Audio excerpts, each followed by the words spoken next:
Assalamualaikum warahmatullahi wabarakatuh. Sebelum kita memulai pelajaran hari ini, mari kita berdoa sesuai dengan keyakinan masing-masing. Berdoa dimulai.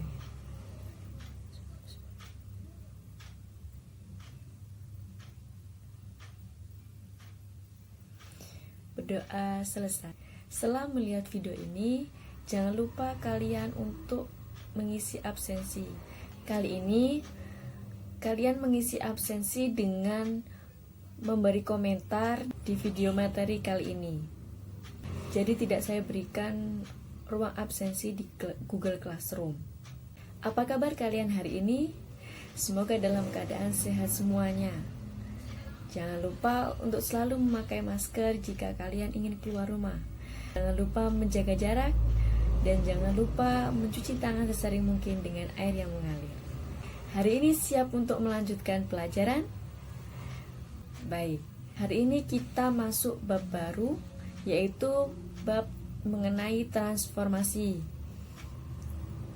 Kali ini kita akan belajar transformasi refleksi. Nah, mempelajari transformasi refleksi ini dalam kehidupan sehari-hari dapat digunakan untuk seorang fotografer. Misal, seorang fotografer menggunakan media air untuk memperindah fotonya. Nah, di sini menggunakan teori refleksi. Kali ini kita akan membahas bab baru mengenai transformasi dengan saya Husna Fida Roaini.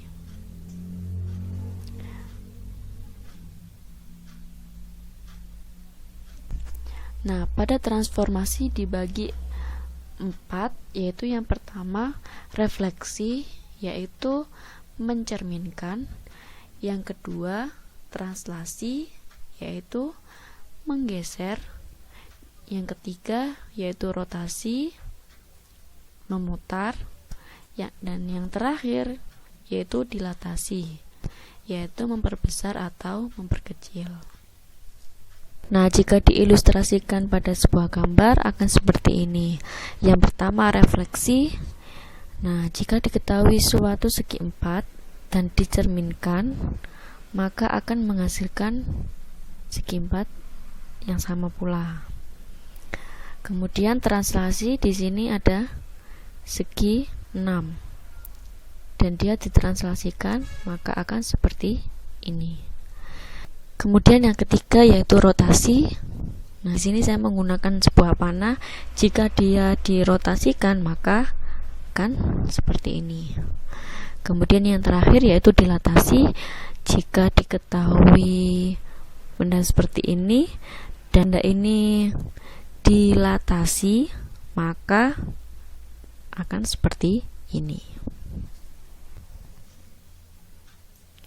Nah, hari ini kita akan membahas tentang refleksi terlebih dahulu, yaitu mencerminkan.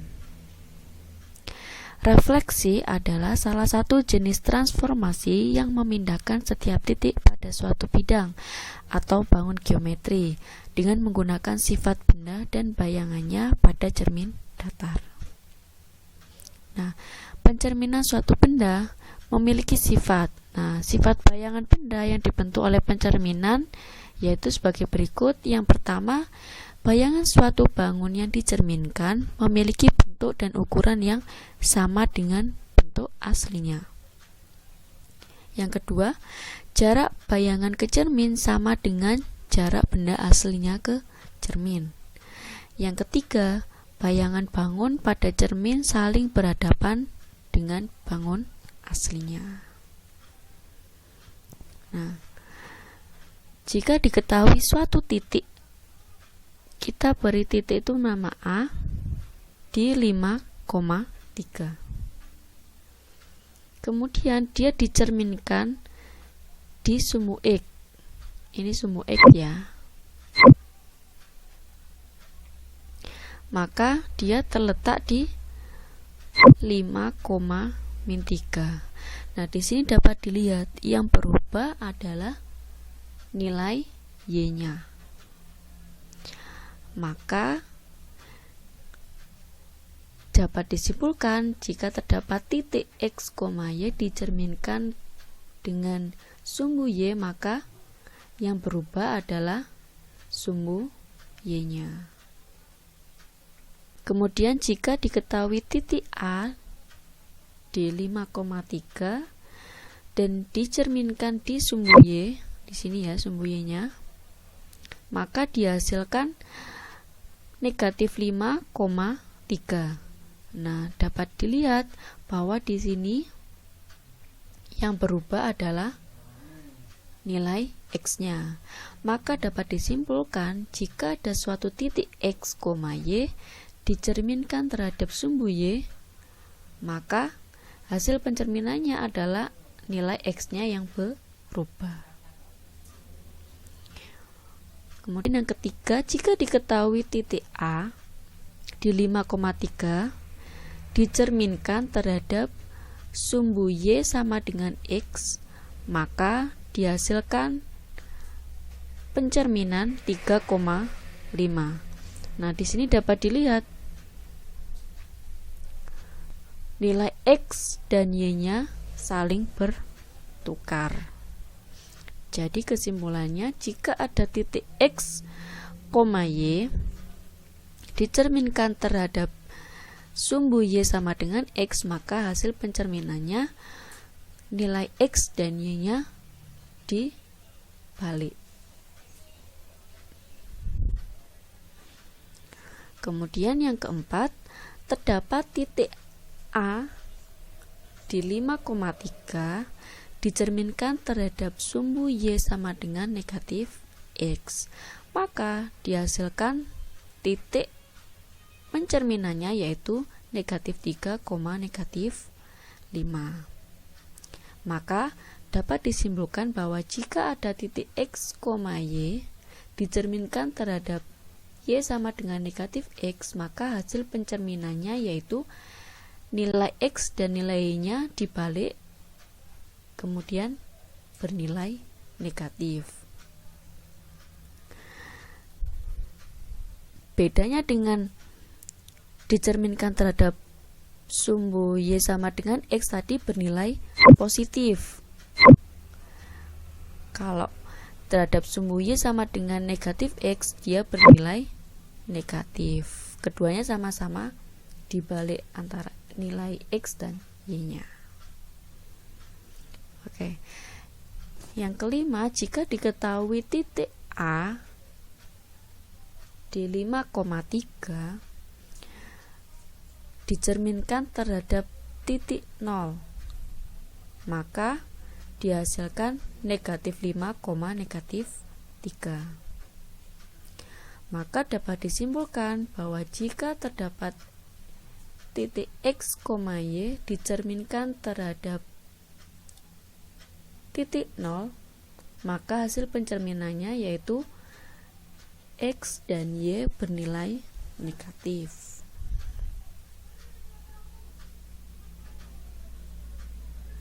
Kemudian jika diketahui titik di 5,3 dan dicerminkan terhadap sumbu X sama dengan H, nah di sini hanya bernilai 2. Maka dihasilkan pencerminannya negatif 1,3. Maka dapat disimpulkan bahwa jika diketahui suatu titik X, Y dicerminkan terhadap sumbu X sama dengan H, maka hasil pencerminannya yaitu 2 dikali H dikurangi X, Y. Nah, yang terakhir, jika diketahui suatu titik A di 5,3 dicerminkan terhadap sumbu Y sama dengan K. Nah, K di sini juga bernilai 2. Maka hasil pencerminannya terdapat di 5,1. Maka dapat disimpulkan bahwa jika diketahui suatu titik X, Y dan dicerminkan terhadap Y sama dengan K, maka hasil pencerminannya yaitu X, 2 kali H dikurang Y. Nah, nilai H dan K ini bisa berubah-ubah. Jadi tergantung nanti informasi yang diberikan di soalnya itu seperti apa. Nah, jika terhadap sumbu X sama dengan H, maka yang berubah nanti nilai X-nya. Jika dicerminkan terhadap sumbu Y sama dengan K, maka yang berubah nanti nilai Y-nya. Seperti itu.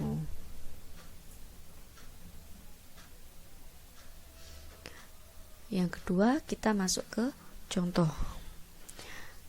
Contoh yang pertama, tentukan bayangan dari sebuah titik P 4,5 jika dicerminkan terhadap sumbu X dan berikan kesimpulannya. Oke. Solusi. Yang pertama, diketahui titik P dicerminkan terhadap sumbu X, maka dihasilkan titik P aksen. Nah, P sendiri tadi merupakan titik X, Y dicerminkan terhadap X, dan hasil dari pencerminan dari sumbu X yaitu X, negatif Y. Maka dapat dimasukkan nilainya. X tadi diketahui 4 dan Y-nya 5. Jadi P-nya bernilai 4,5 dicerminkan terhadap sumbu X, maka hasilnya 4, negatif 5. Maka kesimpulannya yaitu diperoleh kesimpulan bahwa untuk sebarang titik koordinat X, Y, jika direfleksikan terhadap sumbu X, maka koordinat Y berlawanan, sedangkan koordinat X tetap. Karena di sini hasil pencerminannya X-nya bernilai tetap dan Y-nya bernilai negatif. Seperti itu. Contoh yang kedua yaitu tentukan titik awal jika diketahui hasil pencerminan terhadap garis negatif X sama dengan Y pada sebuah titik K aksen di 1,4. Nah, di sini berarti diketahui hasil pencerminannya 1,4. Nah, hasil pencerminan ini diperoleh dari cerminan garis negatif X sama dengan Y atau sama dengan Y sama dengan negatif X. Bisa juga dibalik seperti ini jika kalian bingung. Maka solusinya kita tulis kembali tadi diketahui titik K dicerminkan terhadap sumbu negatif X sama dengan Y atau sumbu Y sama dengan negatif X, maka hasilnya K aksen.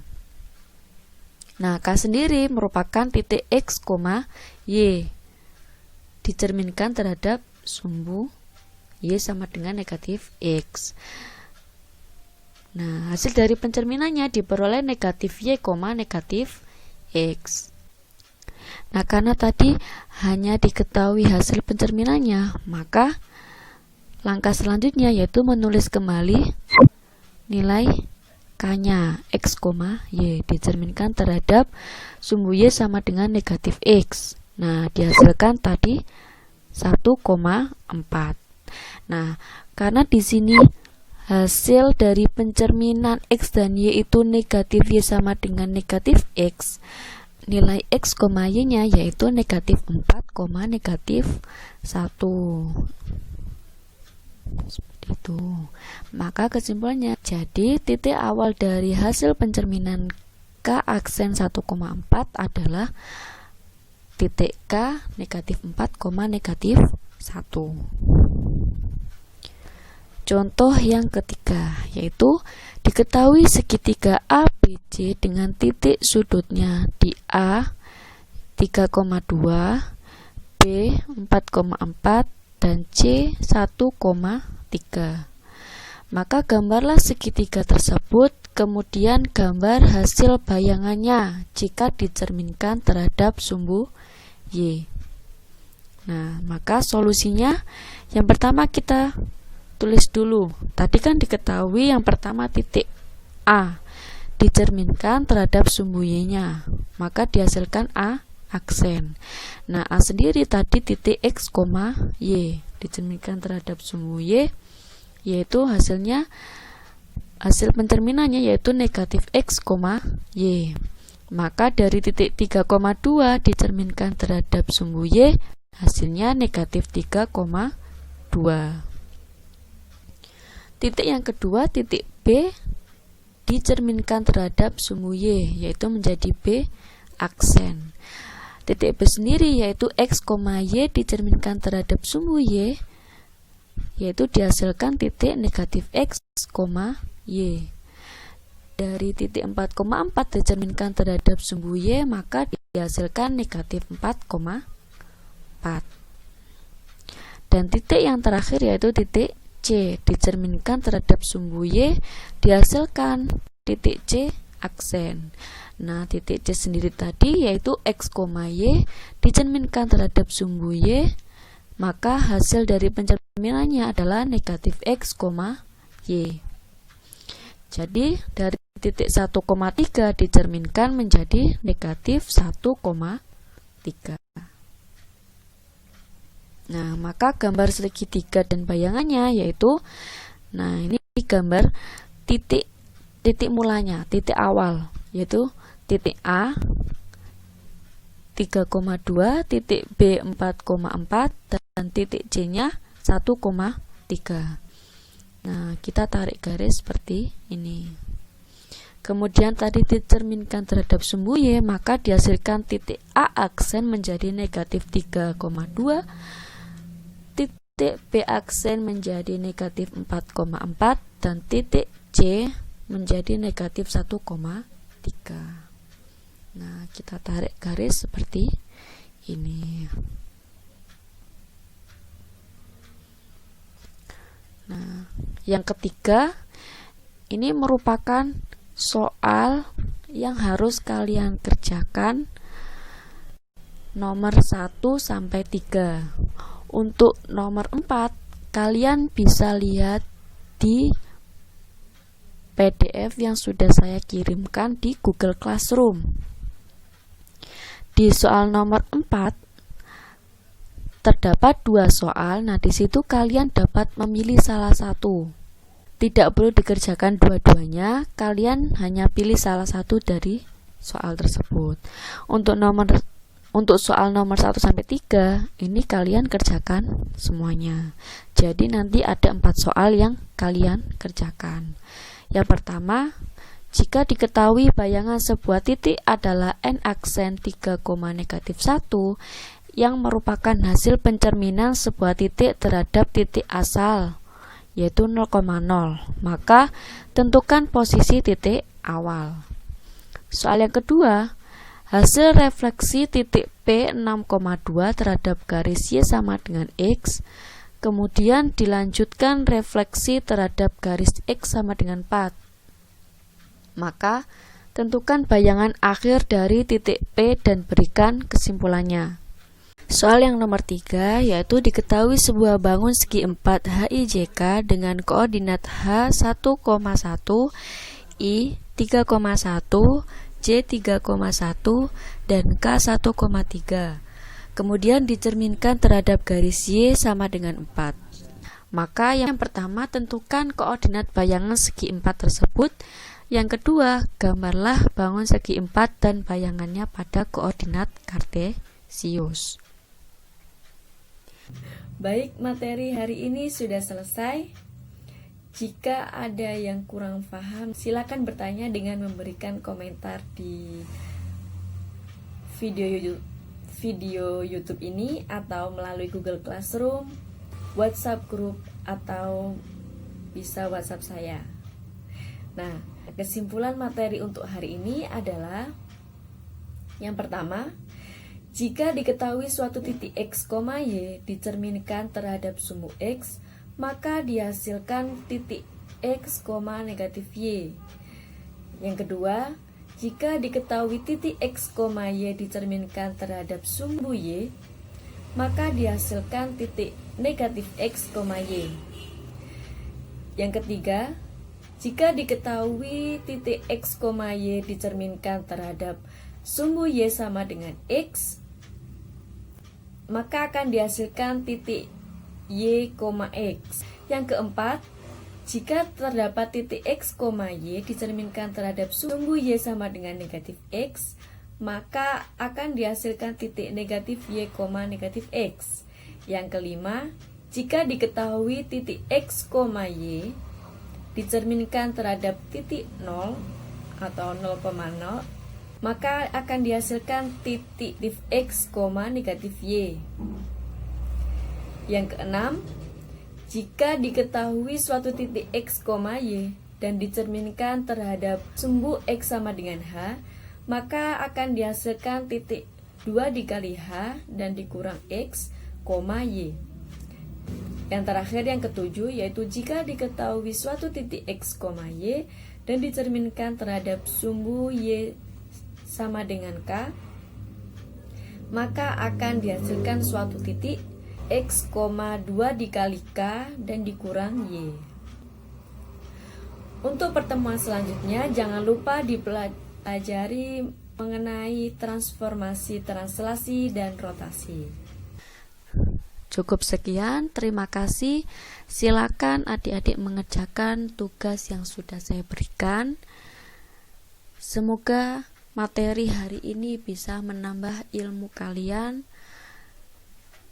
Jika ada yang merasa kesulitan, bisa ditanyakan ke saya. Bisa melalui Google Classroom, grup WhatsApp, atau bisa WhatsApp saya sendiri. Saya ucapkan terima kasih kepada guru pamong saya, yaitu Pak Sumarto, SPD MSI, dosen pembimbing lapangan saya Ibu Anistri Susana, SS MPD, dan untuk adik-adik kelas 9G SMP Negeri 5 Gresik. Saya akhiri pelajaran hari ini. Terima kasih. Wassalamualaikum warahmatullahi wabarakatuh.